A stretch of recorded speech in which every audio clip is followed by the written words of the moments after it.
Okay, let's move on to another part of time series. So we talked about the data, right, and then kind of how to explore the data. The next stop is to actually do forecasting. So how do we do it, right? Okay, so go to S02 and then C1, shall we? And you may run it if you want. Okay? But I'm going to create another notebook for me. Okay. Okay, so next stop, how do we do forecast with the SK time?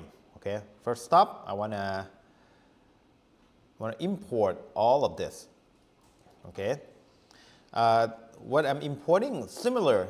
The new things that we're importing is called, there's something called forecasting and then called naive forecaster.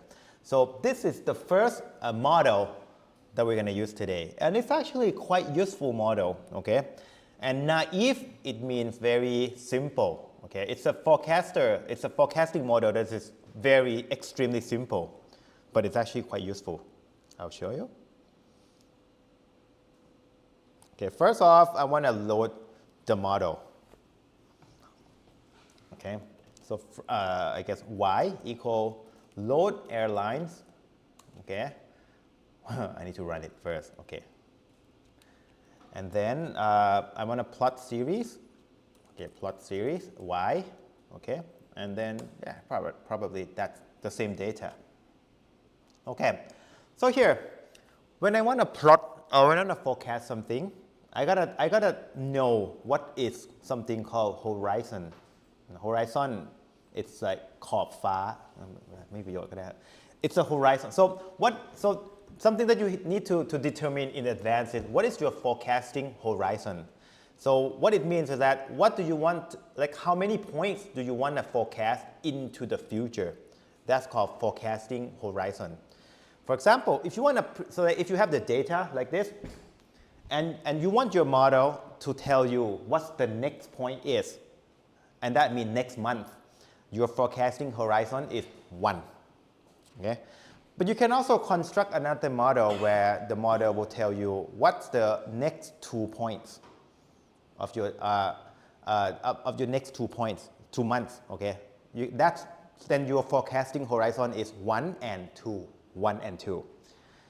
If you want your model to predict whatever happened in the next 2 months, just one data, but skip the next month, but the months after, then your forecasting horizon is 2.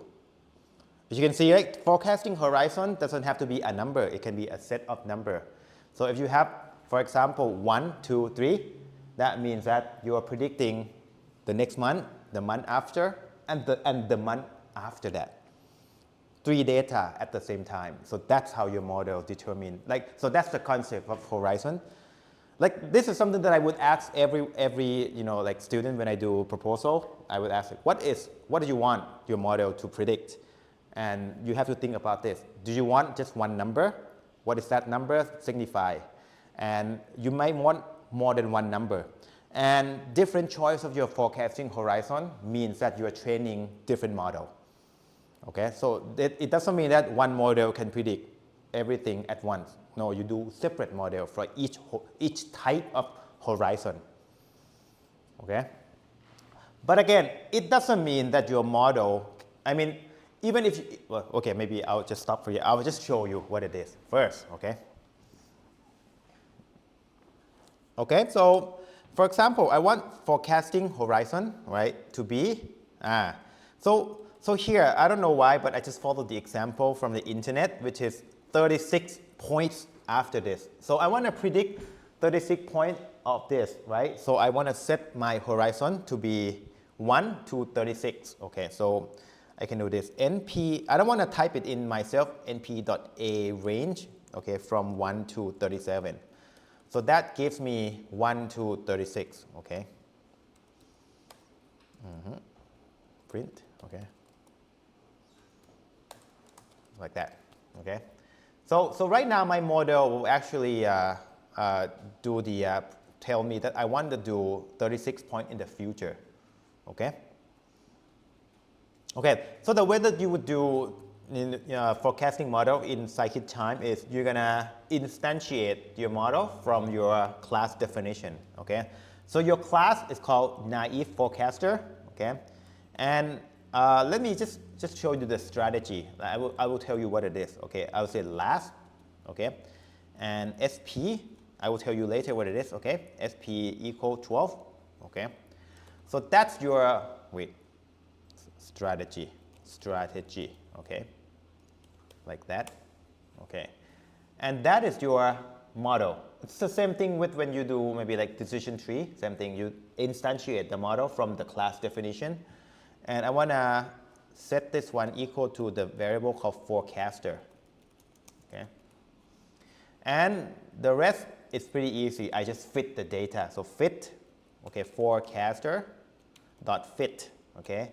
And I give them, for now, I'll just give them everything, but eventually you want to split them into train and test data, okay? So I want to do y, like that, okay? So it's done, fitting, okay? And then, I say rerun this, or this doesn't really matter, okay? All right, so my model is done. I want to predict 37 points in the future, right? So I just do y predict, right, equal forecaster dot predict. You can see that the API is the same, like, and then you input the forecasting horizon into it, okay? And what is it? What is this y predict, right? I want to see what it is. There you go. It's the next 36 points of your model. Is that pretty cool? Okay. And the cool thing about this is that, you know, the model, like once you use time series, I mean your data is written into like a period, right? It knows that the next point should be 1961 January, okay? If I were to look at your data, right, it stops at, let me show you this. Your data tail, right? Let's do tail. It stopped at 1960, December 1960. If you want to do forecasting, you know, the next 37 points, the models actually know that the next 37 points start from 1961 January, because of the fact that you have the time period. So that kind of thing you don't need to taking care of at all. You can just do it like that, okay? Okay, so let me just plot them so that you see what's the, I guess what's the result looks like, okay? So plot series, okay, and then y predict, and then I do label, okay, label equal, label with s, actual and predicted. There you go.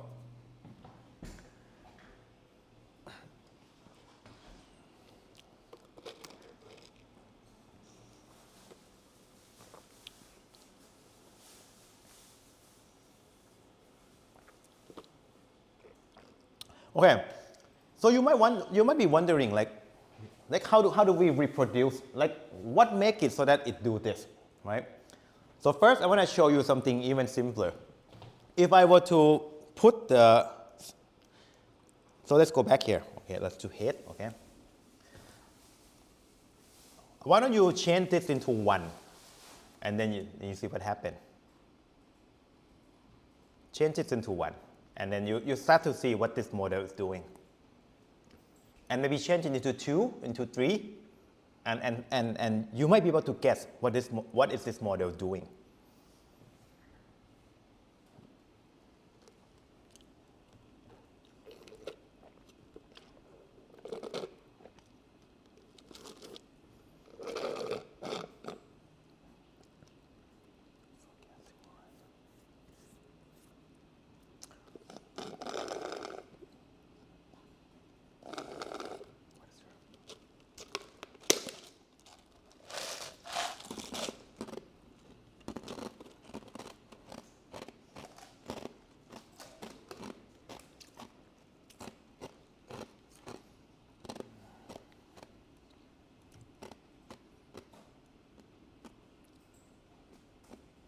Okay, can you guess what it's doing?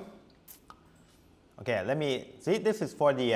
Let me just put everything together so that's easier to explain here. Okay. So I'm going to do fit, right? I'm going to fit, and then I'm going to do predict, okay, and I'm going to plot.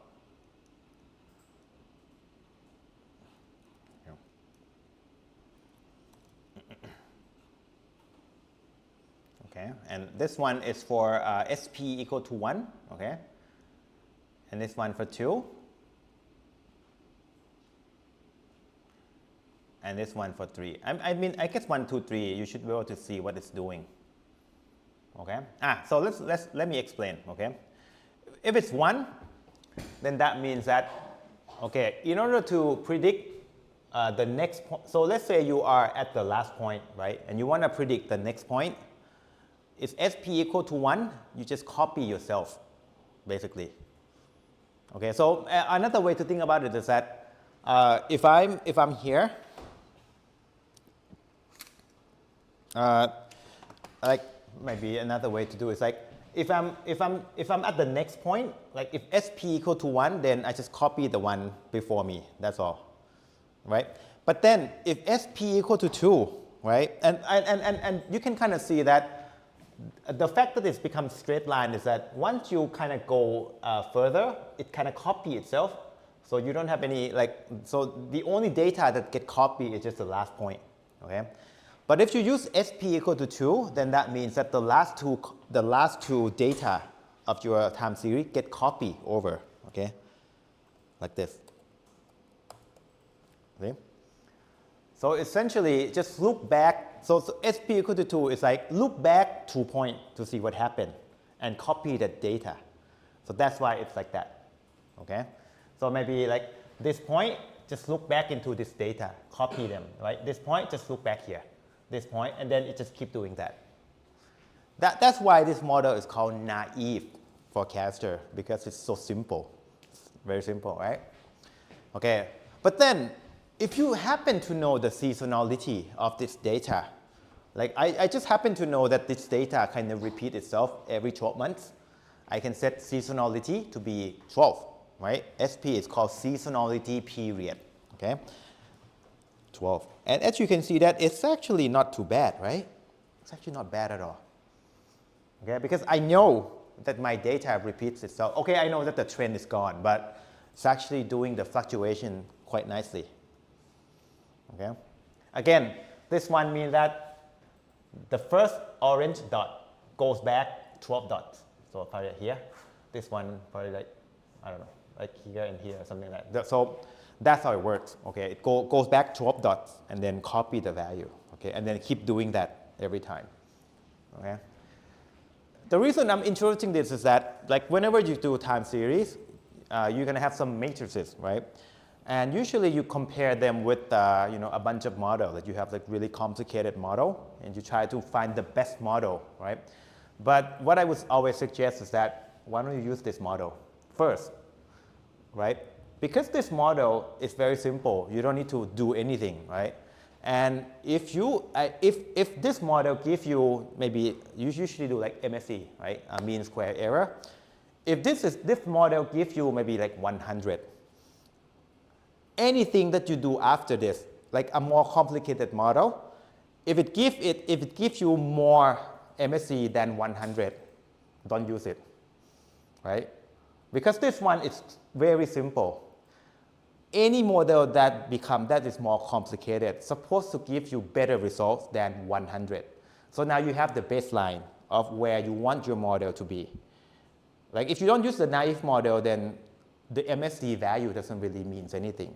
Like let's say you use like random forest model to calculate forecasting, and it gives you MSD of like 200. Like you don't know what 200 mean. If it's a lot, if it's little. Right? But then I would suggest that you actually use naive model first.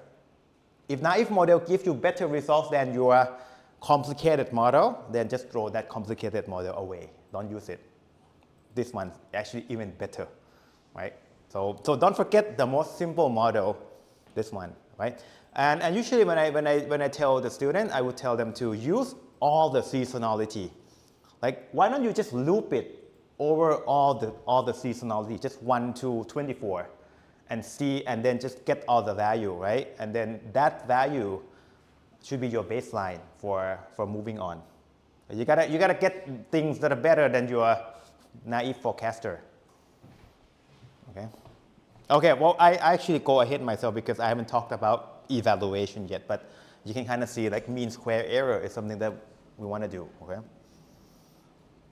All right. So another cool thing that you can do is that you can do confidence interval. Okay. So, but this one is kind of detailed. So I'm just gonna copy this code for you. There you go. So I want to do predict interval. So this one is kind of nice because if you're using any forecaster in this library, there's a way that you can do confidence interval.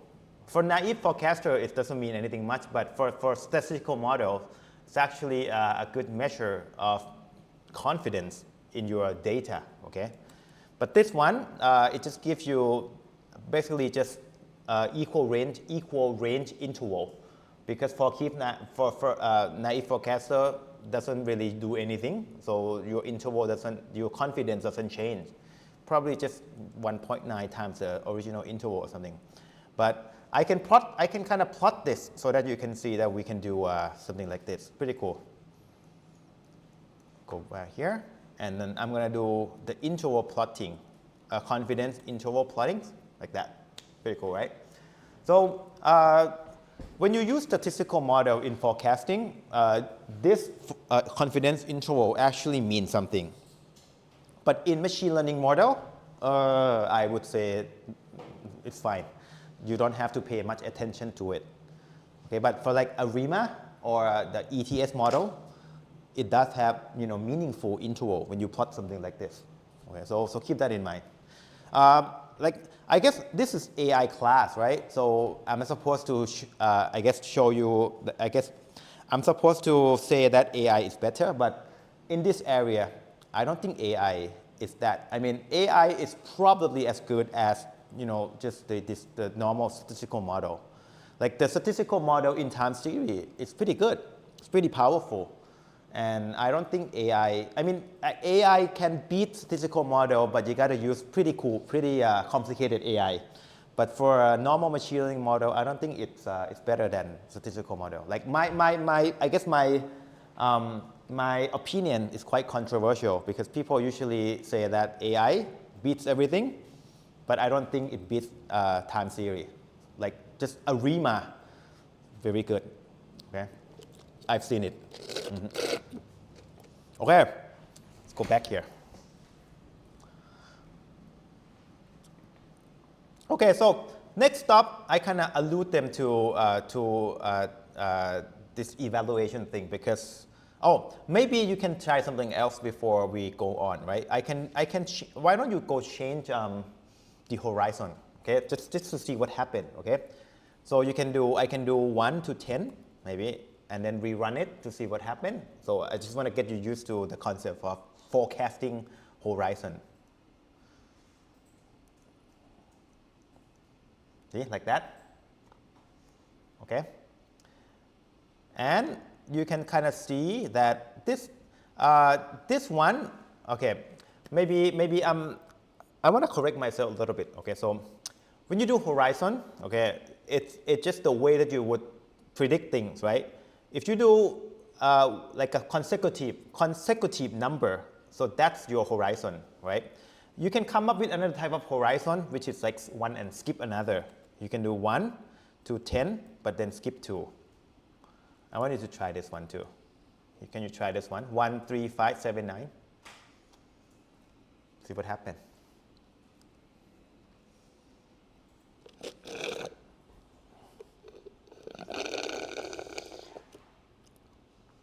Does it work? Is it going to give you error? Yep. You see what happened? It's actually predicting a month and then skip 1 month into the future.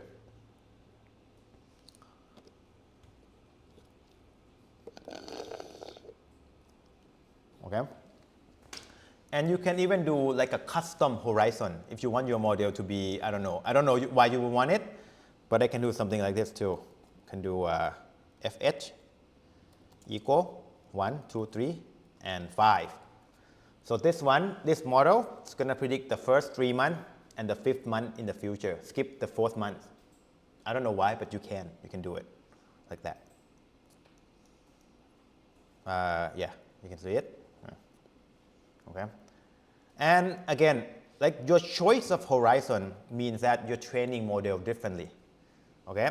If you were to use this model, like this horizon, you train your model, that's one model. This model is going to give you this future point, right? That's one model. If you train another model with this horizon, that's the new model. These two models is not the same model, okay? Even though it can predict future, right? But it's different model. It has different parameter, right? So that's one thing to keep in mind. Like in your research, you can come up with many models depending on the same algorithm, right? For example, you might use like random forest to construct your forecaster, but within that random forest model, you can have model with different horizon. You can have one model that predicts just 1 month ahead, or you can have model that predict three months ahead of time, or skip one into like 1, 3, 5. That's different model. Okay, I just wanted you to know that that's how you would do it.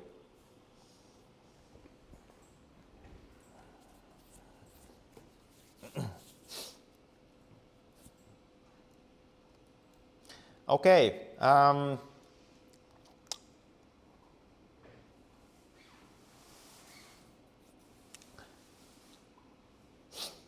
Next, I want to talk about evaluation. Okay, so C2.IPYNB.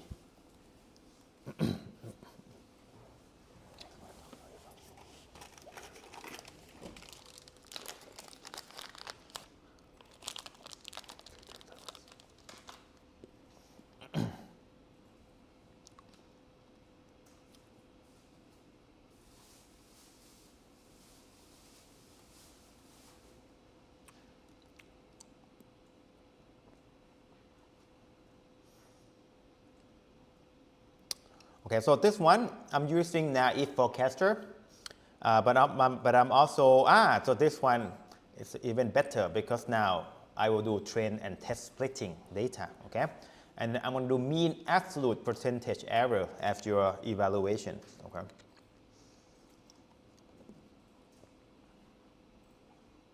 Okay, so first I want to load data. So load airlines, okay, which I need to run it. One more time, y equal that, and then I'm going to do a plot series of y, okay? And then I want to do forecasting. Oh, okay. So this one, when you want to do evaluation, you got to do train and test, right? So this one, I want to split the data. Normally, you would split them using the train test split data from scikit-learn. But that doesn't work here because when you do time series, you cannot split them randomly. You gotta do past and future. So the way that you would do it is you have to cut off in time, and the data in the past of that cutoff is in the train data, and the data in the future or beyond that point in time, it become the test data. Okay. So the way that you would do is to use train temporal. Okay, temporal.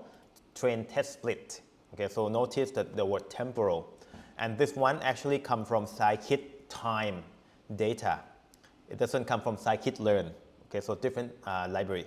Okay, so here I want to do y test size equal. So this one you can give them the percent, I guess the fraction, or you can just keep them whatever point, how many points you want. So I want 36 points as my test data, okay? And I can do y train and y test again, like that, okay? So let me show you what it says, right? So y train, I can just plot it, right? Plot series, y train, y test, right? Why not? Like that, okay? That's how you would do temporal splitting, okay? And again, when I was running the temporal train test, I used the number of points as my indication of the number of test data, so 36 points.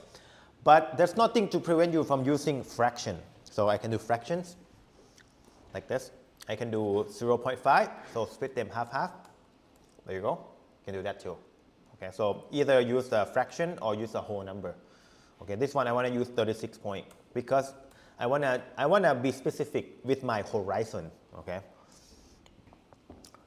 All right. So next, I wanna test my model. So what I want to do is that I want my model to train on the blue data, and I want my model to predict whatever 36 points after my blue data, and I want to compare the prediction with the orange data, which is the ground truth.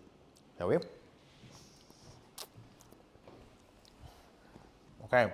So first, I want to construct my forecasting horizon, which is it's going to be 36, right?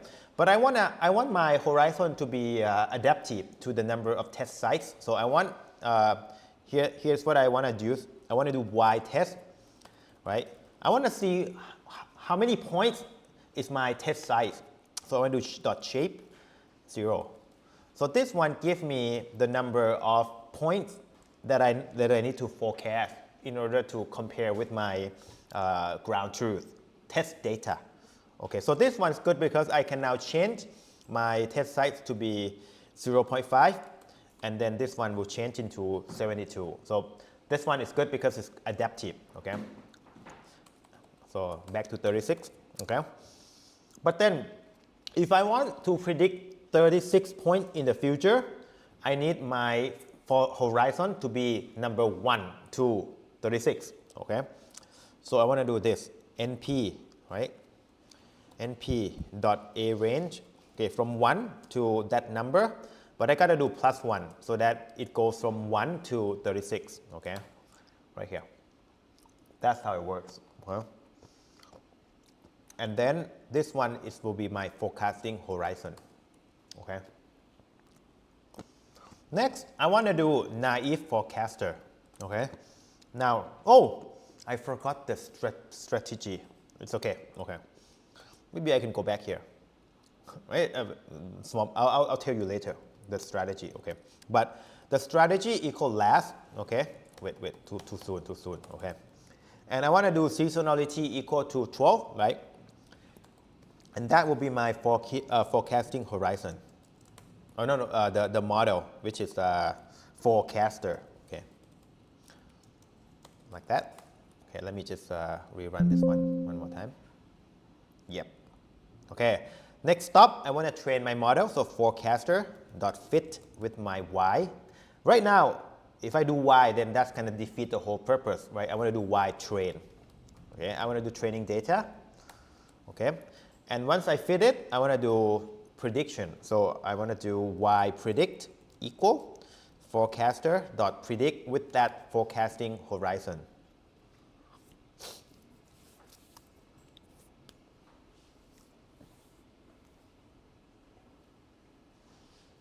Okay. Next stop, I want to compare them. Okay. So first I want to plot everything. So plot series. Okay. First I do y train. Okay. Y test. Sorry. And then y predict. Okay. And label equal y train, y test, and y predict. There you go. So as you can see that we use the blue data to predict the green data.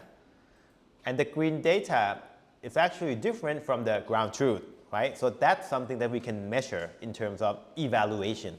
Okay, so that's how you would evaluate your model to see if it's good or bad, right? Okay, so here I suggest mean squared error is something you can use, but actually what I usually like is actually mean absolute percentage error. So this one is particularly nice because it gives you how much is your error compared to the value of your data. So like what is the percentage of that error compared to your magnitude of your data. Okay, so I'm going to do y test and then y predict. So that's kind of similar to how you would do in machine learning, right? Regression, actually. So 0.13 So maybe you can kind of, the way you interpret them is that this model actually gives you about 13% error from your magnitude, from the magnitude of your data. It kind of deviates, or error is about 13%. So that's how you would interpret them, right?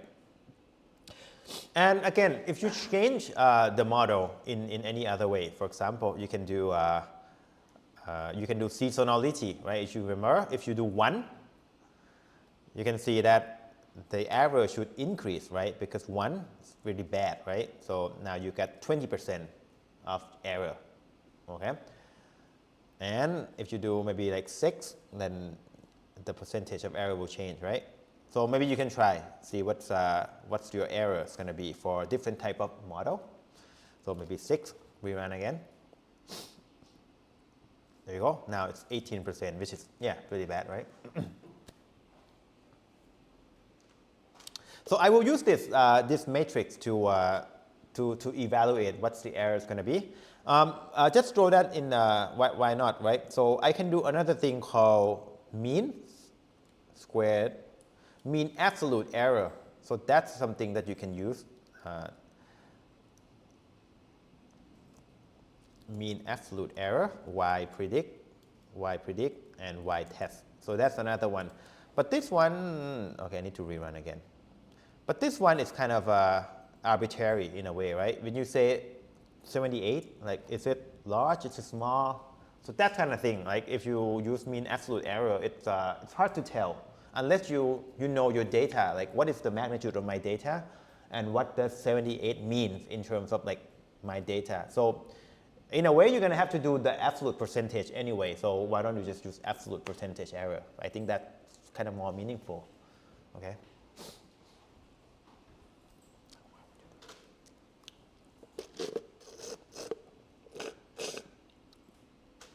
Okay? Just for a kick, you know, the way that I would do is actually I would loop them. Okay, let me show you this real quick, okay? There's no reason why we have to, you know, keep changing this one, right? Usually, I want to make it so that I can just do everything in one operation. For example, I copy everything here. I'm probably gonna plot. I don't need to plot it, so I'm just gonna comment this away. Okay, this one comment, right? And here, I want to calculate the mean absolute percentage error of all the seasonality. So I want to change my model automatically. So I want to do this, right? For SP equal in range 1 to 13, right? And this one in here, this one equal to SP. And then I can just print them like this. There you go. That's how I would do. So when you use the naive forecaster, like there's no reason for you to just pick one SP, right? Why don't you just pick all the SP? There's no reason why you want to stop at 12, right? You can just do whatever you want. So let me just print them nicely. Okay, I want to do this. Error equal this one, right? I'm going to print the SP and error. So right now I can see that my SP, and then error, right? But there's no reason to stop it here, right? We need to go to like 24 or something, right? And then just run it right here, okay? And you just pick the best one.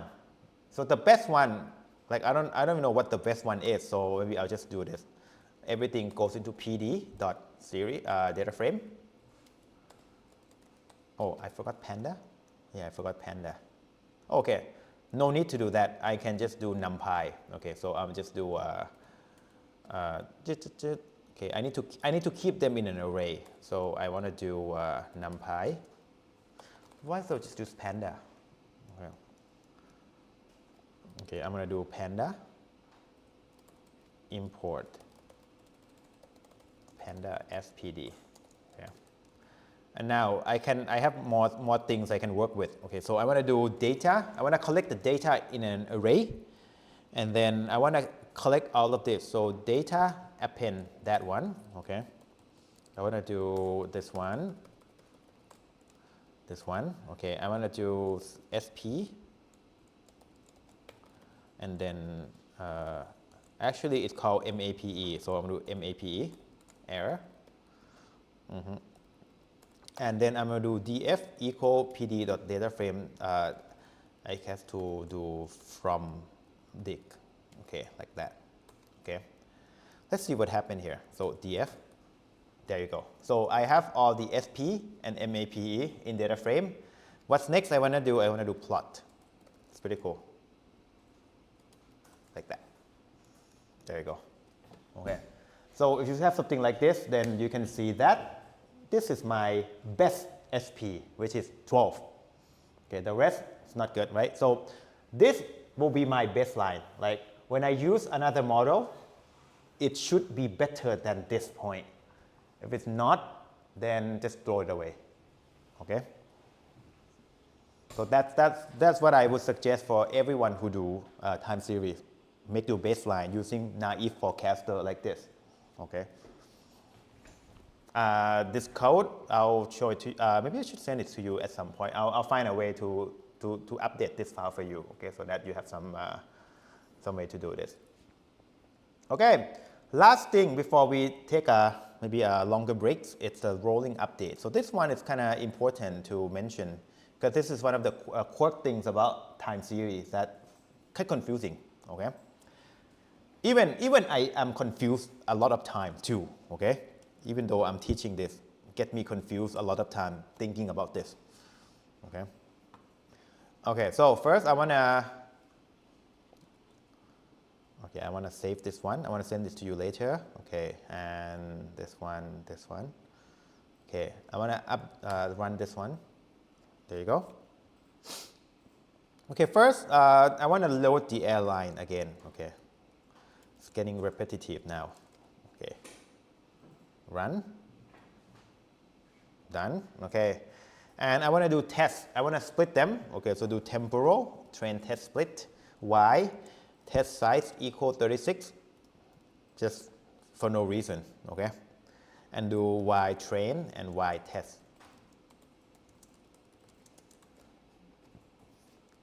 So next, I want to do horizon, which is just 1 and 2. So np dot a range of 1 to 2. Wait, so that's it? So that's just one number, right? Yeah, fh equal. So print fh. Okay, so that's just one number. I'm actually doing this because you can change them later, I guess. If you do like 1 to 4, then it becomes, you know, an array. So 1 to 2, it's just one number. You can just hard code them if you want, okay? So next, I want to do forecast, naive forecaster with SP strategy equal to last and SP equal to 12. Okay, so that's what I want. I want to keep them into forecaster. Okay, there we go. Done. Okay, and then I'm gonna fit them to my training data.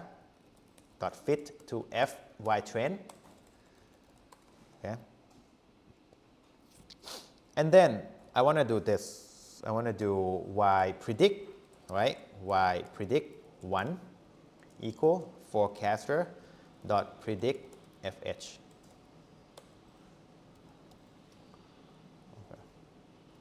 Okay, there you go. Okay, so now I want to do this. Okay, I want to plot all of this. Okay, so let me just do this. Okay, plot series. Okay, and then I want to do y train, y test, and y predict 1. So that's going to be just 1 point. Okay, so nothing. Nothing strange in particular right now. I should be able to see my blue dot, which is kind of small right here. Sorry, the green dots right here. So that's the prediction of the horizon equal to 1. Okay, if I blow this up, you might be able to see it, right? I cannot blow it up, so I'm gonna have to trust my word for. Oh yeah, that's the word. Okay. Oh, maybe we can do this. That's a green dot after like near to the end of the blue lines. Okay, so that's the prediction. Okay. But the way that I do it is that I want to make sure that the plot is more easy to read. So I do a little adjustment. So I want to make sure that my markers are none. So I do some little adjustment to how I plot the series here, okay? So that's how I do it. So this one, actually, you can see the dots more easily with the green dots. That's what I want to focus on, okay? Okay, so I want to do this, right? So if I were to use forecaster equal to 1, right? The first time that I do this, I got 1 dot as my forecasting, right? I mean, there's no reason for me to actually repeat this process again to get the new dot, okay? The way that I would do it is this one. I want this one, I want to suppress the warning, so let me just do that. This one it's going to give me some warning. I don't want to show you that one, okay? Okay, so the next dot, what I'm going to do is this. I want to do another forecaster, a new forecaster, okay? I'm going to do forecaster, a new one, equal. I want to do dot update, okay? And I want to update this one so that y equal to y test, okay? And then update that point, that particular point that I have in here, okay? So, for example, maybe the best way for me is to show you the diagram first, okay? Because this one is kind of strange. Okay.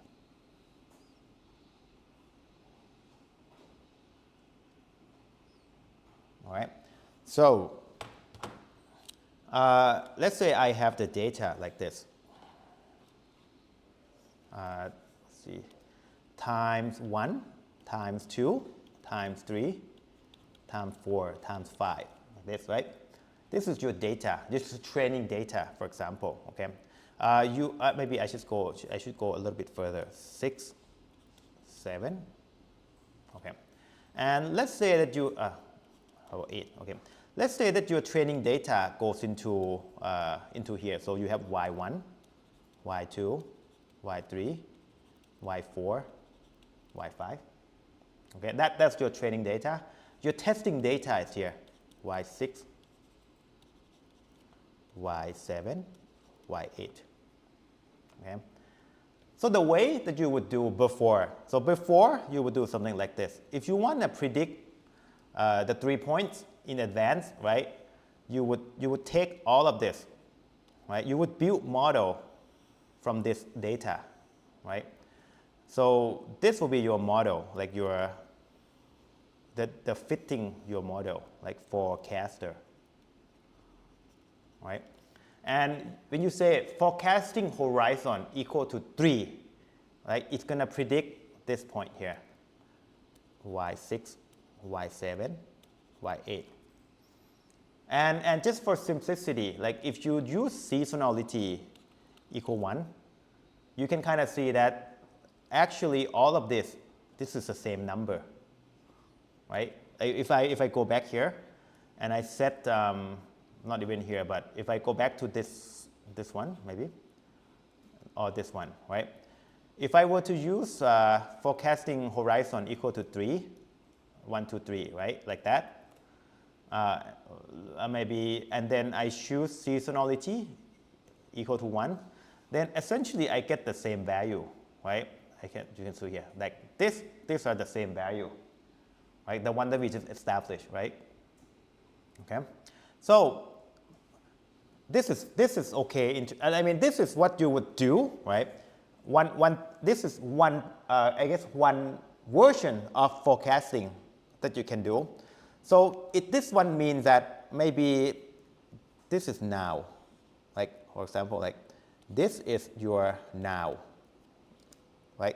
Because you don't have the data on t equal to 6, right? You add t equal to 5. So all you can do is to predict 3 months in advance using whatever you know at t equal to 5. This is your right now, right? But think about another way that you do forecasting horizon, right? Do this again.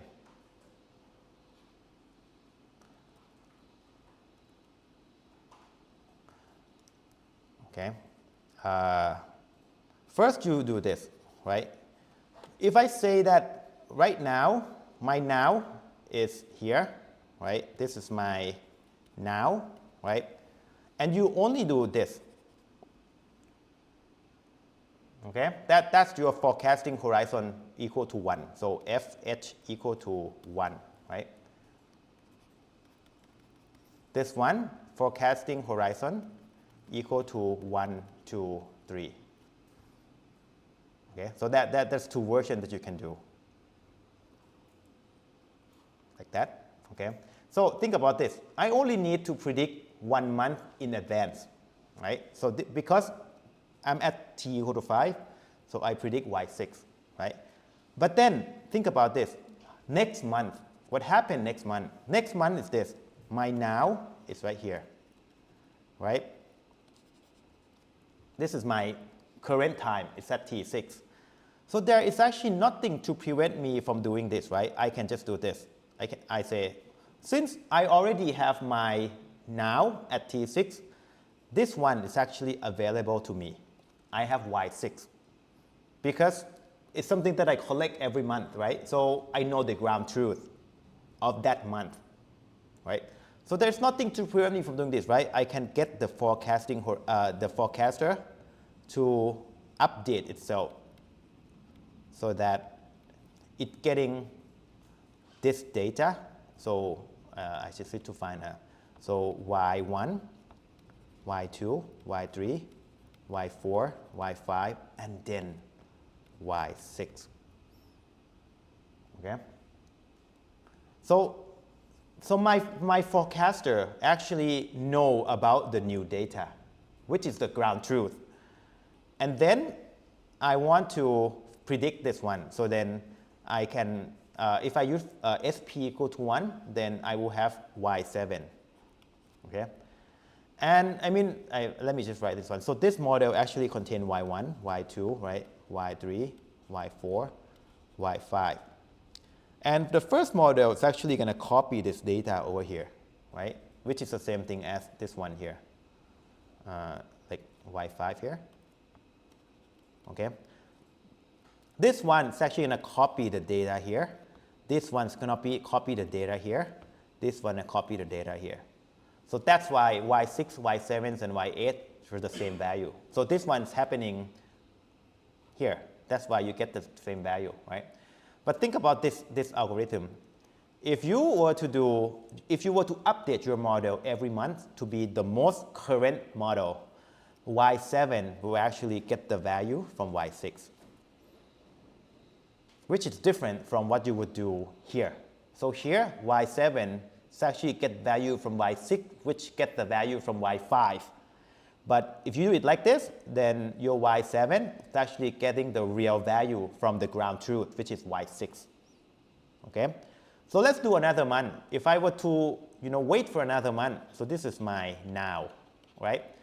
And I have access to y7, right? Because I collect the data every month. Then my new model would be like this, right? It would contain y7, which is the new, maybe I should use this one now. This one. So it's going to be y1, y2, y3, 4, 5, and then y6, which is supposed to be orange, y6, and y7. Okay? And I would use another horizon, which is 1 again, to predict y8. Okay? But then y8, which because it's the same, the SP equal to 1, so it's actually copy the value from y7. And you can see that in the end, you will have the model that actually predicts 3 points in the future, right? You can predict y6, y7, and y8. This one also predicts y6, y7, and y8. It predicts 3 things, but the operation is very different, right? This one is called rolling update. Okay? This one is just called forecasting. Okay? This one is what I would say when you say forecasting, you do something like this. This is called forecasting. But if you do something like this, this is called rolling update forecasting. This is not what I usually call like a standard forecasting. This is called rolling update forecasting. So as you can imagine that because this rolling updates is actually getting the new data every time you wait for the next month to arrive, it's actually, the prediction is actually better, much, much better than what you would do in terms of this one. Because this one is actually predicting from the knowledge of t equal to 5, 3 months in advance. So that's how it did, right? This guy is actually wait every month to predict a point, but then it gets the new ground truth every month. So it knows more data. That's why the prediction is better. But it doesn't mean that your model is better. It's just the fact that you are doing the rolling update that makes your results better. And this is one of the first fine point that you have to be very, very specific when you do your project. Do you want to do normal forecasting or you want to do rolling update? But do not mix them together because rolling update is actually going to give you too optimistic results. I've seen it before. Like you come up with just a simple model, but then the way that you calculate behind the scene, it's like this, rolling update. And that's why your result is too good. So be really, really careful about this. So this is one of the fine points of doing forecasting. Are you going to do rolling updates or not? It's different, okay? So I would show you that I can do the same operation like this, okay, in the scikit time. But the good thing is that now you can kind of see what it does, okay? So right here, if I go back to my code, as you can see that I only need my forecasting horizon to be 1. See, 1 like this, right? And the first time is I'm gonna predict just 1 point in advance, right? As I can show you that I have these green things right here. Next step, I want to do this. I want to update the new point. So this one is when I move my now into the next month, okay?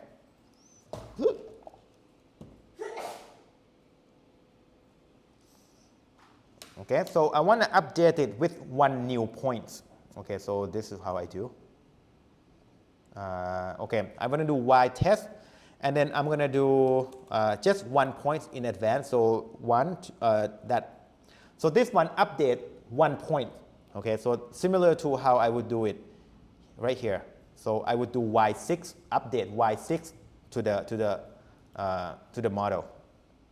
Okay, and then I can do the same thing, which is y predict 2. So I'm going to do the next 2 point equal forecaster dot predict, just 1 horizon. Okay.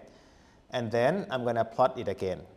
Do I plot it here? Yeah, I can plot it. Okay, so, and then I concatenate the results into the real prediction, which is y predict equal np dot concat, right? Yeah, y predict 1 and predict 2. Okay, and now if I were to plot it, then you would see that you have 2 points. Okay, so this one change should be y predict. There you go. Doesn't work. What? NumPy has no concat because it's pd.concat. No, it's actually not NumPy. Sorry. Bye. There you go. See what it does? You can see that it's actually kind of follow the ground truth a little bit now, because every time that it predicts another point, it actually knows the new data. So that's why it doesn't go like straight lines anymore, okay?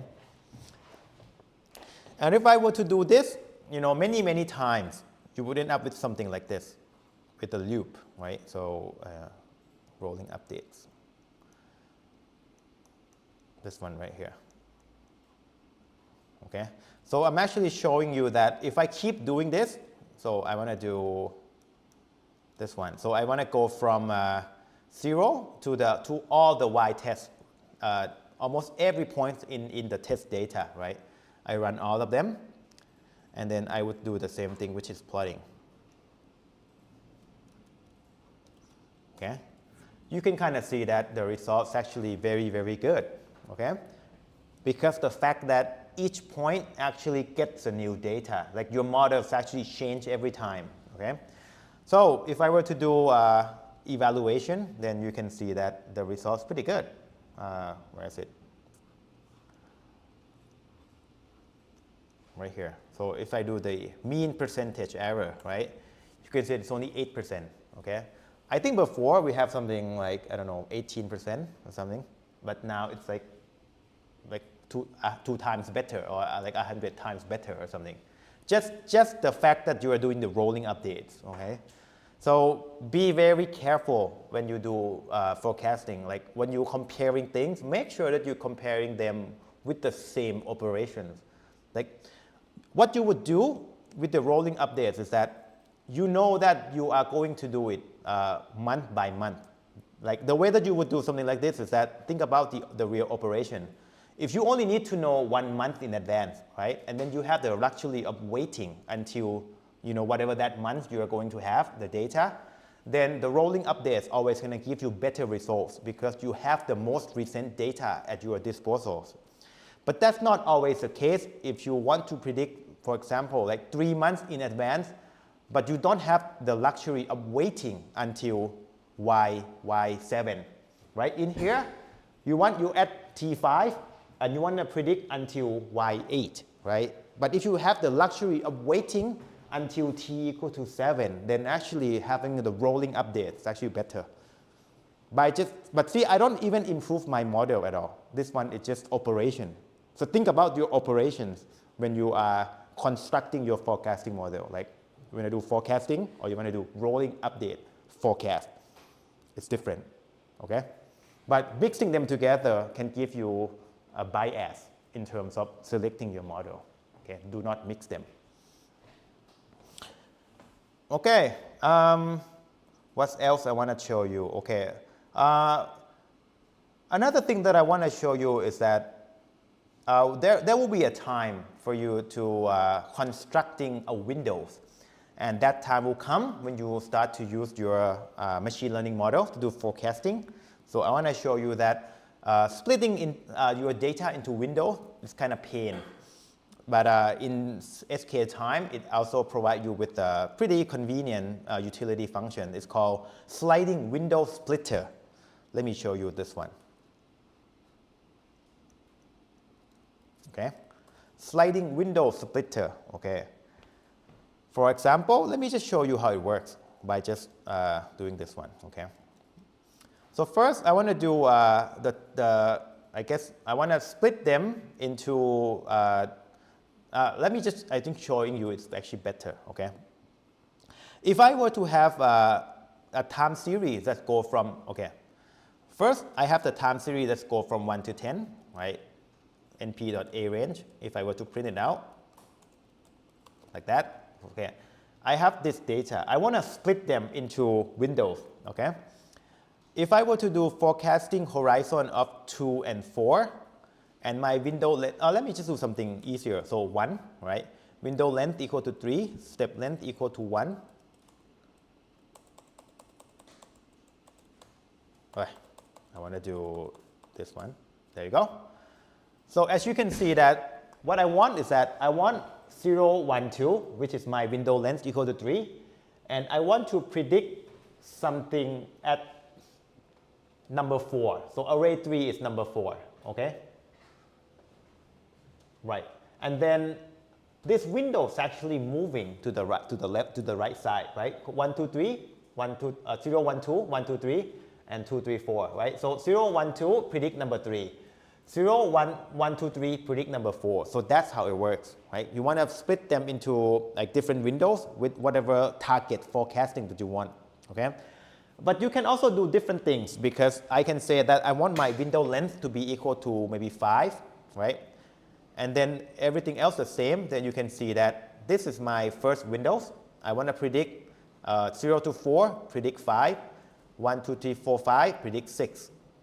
Like something like this, you would use something like this when you do machine learning, because you're gonna have to transform your data into like a train and test data with the window size as your parameter, right?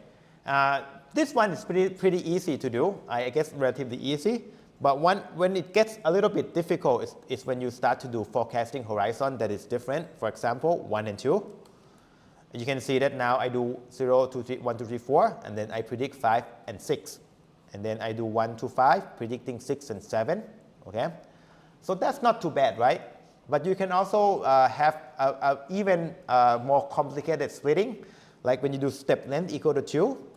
So that one is even more difficult, like 1, 2, 3, 4. Wait, I'm kind of confused this one.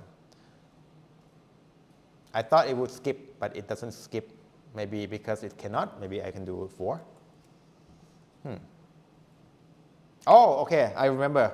Step length is actually here. So it's actually skipped from 0 to 2 to 4, something like that, yeah. Okay, so that is something that you can use, we will use later on to kind of transform our data into the train and test data, okay. There's actually another way you can do, it's called the expanding windows. So another way that you can construct your training data, okay, so this one. Okay. So expanding window is something that they would do to expand your windows. Okay. So let me just show you this one. Wait, can I see it? I thought I would have the figure, but it doesn't show me the figures. Let me just try to run this to see. I thought I had the figure written out for you.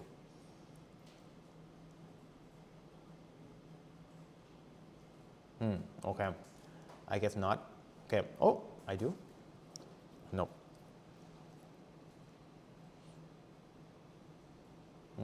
Okay. Oh, maybe right here. Yeah, I do have it. Okay, right here. Okay. This is a little bit too much, so maybe I should say initial window equal 10. Maybe can I do it? Okay.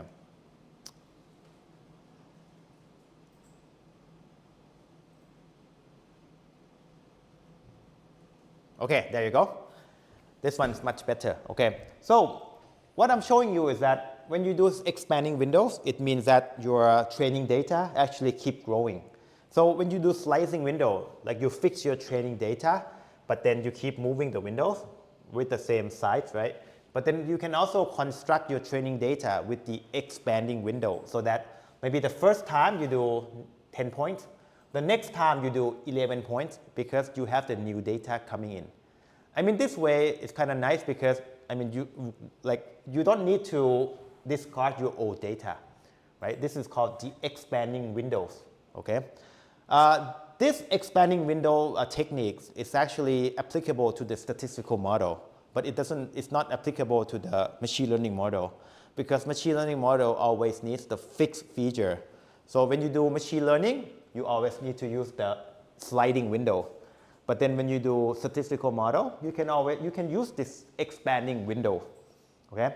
So again, see, there are also another choice that you need to make when you use time series. When you construct the model, do you use expanding windows or sliding window? And when you do machine learning, you do sliding. But then when you do like statistical model like ARIMA, you have choices. You can do either standing, expanding, or sliding. Okay? So right off the bat, even without just talking about the model itself, you have to know the horizon. Are you going to do rolling updates?